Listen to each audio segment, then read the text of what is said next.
নমস্কার বন্ধুরা, শোনাবো একটি মোটিভেশনাল স্টোরি। যারা যারা মোটিভেশনাল স্টোরি শুনতে আগ্রহী বা বিভিন্ন রকমের স্টোরি শুনতে আগ্রহী, তারা অবশ্যই চ্যানেলটিকে লাইক, কমেন্ট এবং শেয়ার করবেন। চ্যানেলে নতুন হয়ে থাকলে সাবস্ক্রাইব করতে ভুলবেন না এই ধরনের বিভিন্ন রকম গল্প শোনার জন্য।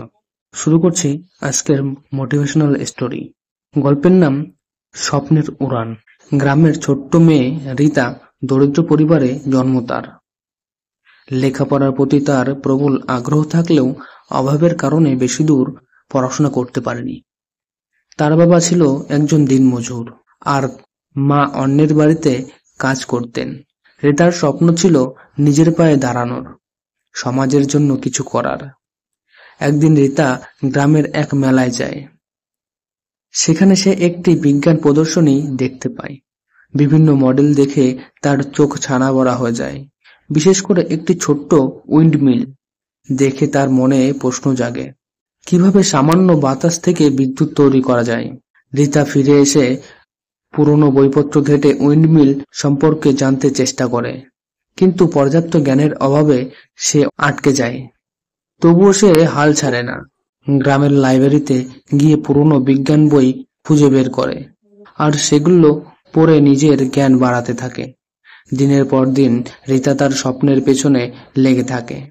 সে পুরনো সাইকেলের যন্ত্রাংশ, ফেলে দেওয়া প্লাস্টিক আর অন্যান্য জিনিসপত্র জোগাড় করে একটা ছোট্ট উইন্ডমিলের মডেল বানানোর চেষ্টা করে। বারবার ব্যর্থ হয়, কিন্তু প্রতিবারই সে নতুন কিছু শেখে।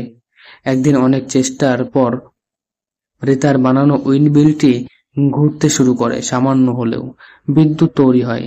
রীতা আনন্দে চিৎকার করে ওঠে, তার পরিশ্রম সার্থক হয়েছে। এই খবর ছড়িয়ে পড়ে পুরো গ্রামে। গ্রামের লোকেরা রীতার প্রতিভা দেখে অবাক হয়ে যায়। স্থানীয় স্কুলের শিক্ষকরা রীতাকে সাহায্য করার জন্য এগিয়ে আসেন। তারা রীতাকে আরো ভালো করে বিজ্ঞান শেখান আর তার তৈরি উইন্ডমিলের মডেলটিকে আরো উন্নত করতে সাহায্য করেন। ধীরে ধীরে রীতার তৈরি উইন্ডমিলটি আরো শক্তিশালী হয়ে ওঠে। সেটি দিয়ে গ্রামের কয়েকটি বাড়িতে আলো জ্বালানো সম্ভব হয়। রীতার এই সাফল্যে গ্রামের মানুষ খুব খুশি হয়। তারা বুঝতে পারে ইচ্ছা আর পরিশ্রম থাকলে যে কোনো স্বপ্ন পূরণ করা সম্ভব। রীতা শুধু নিজের স্বপ্ন পূরণ করেনি, সে গ্রামের অন্যান্য মেয়েদেরও অনুপ্রাণিত করেছে। তার দেখাদেখি আরো অনেক মেয়ে লেখাপড়ার প্রতি আগ্রহী হয়েছে, নিজেদের স্বপ্ন পূরণের জন্য চেষ্টা করতে শুরু করেছে।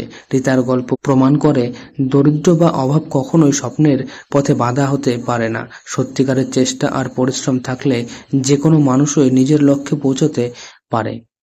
এই গল্পের থেকে কিছু শিক্ষণীয় বিষয় হলো, কখনো হাল ছেড়ে দেওয়া উচিত নয়। পরিশ্রম, অধ্যবসায় এবং ইচ্ছাশক্তি থাকলে যে কোনো স্বপ্ন পূরণ করা সম্ভব। নিজের জ্ঞান বাড়ানোর জন্য সর্বদা চেষ্টা করা উচিত, অন্যদের সাহায্য করা উচিত। তো বন্ধুরা, গল্পটি ভালো লাগলে অবশ্যই ভিডিওটিতে লাইক করবেন, কমেন্ট করবেন এবং চ্যানেলে নতুন হয়ে থাকলে সাবস্ক্রাইব করতে ভুলবেন না এই ধরনের বিভিন্ন রকম গল্প শোনার জন্য। ধন্যবাদ।